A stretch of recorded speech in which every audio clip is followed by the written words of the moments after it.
Cigarette সেবনে ফুসফুস স্থায়ীভাবে বিকল হওয়ার আশঙ্কা রয়েছে।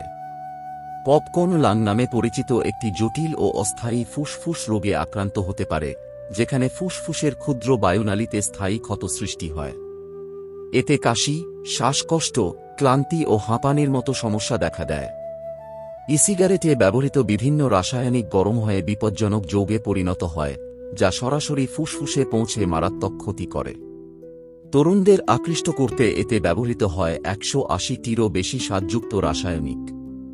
এসব রাসায়নিক দেখতে নিরীহ মনে হলেও এগুলো শরীরে প্রবেশ করে ফুসফুস সহ অন্যান্য অঙ্গে দীর্ঘমেয়াদী ক্ষতি করতে পারে।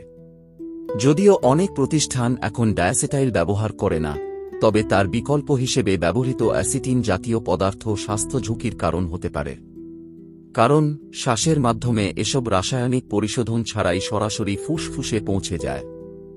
2019 সালের ইভালি সংকটের সময় বহু সিগারেট ব্যবহারকারী ফুসফুসের জটিল রোগে আক্রান্ত হয়েছিল। গবেষণায় দেখা গেছে, ধূমপায়ীদের তুলনায় তরুণ ভ্যাপারদের শ্বাস প্রশ্বাসজনিত সমস্যার ঝুঁকি বেশি। বিশেষজ্ঞরা মনে করেন, কঠোর নিয়ন্ত্রণ, উপাদান পরীক্ষা, সঠিক লেবেলিং ও জনসচেতনতা ছাড়া এই পরিস্থিতি আরও ভয়াবহ হতে পারে। এখনই প্রয়োজন সিগারেটের ক্ষতিকর দিকগুলো গুরুত্ব দিয়ে বিবেচনা করা এবং সচেতনতা বাড়ানো।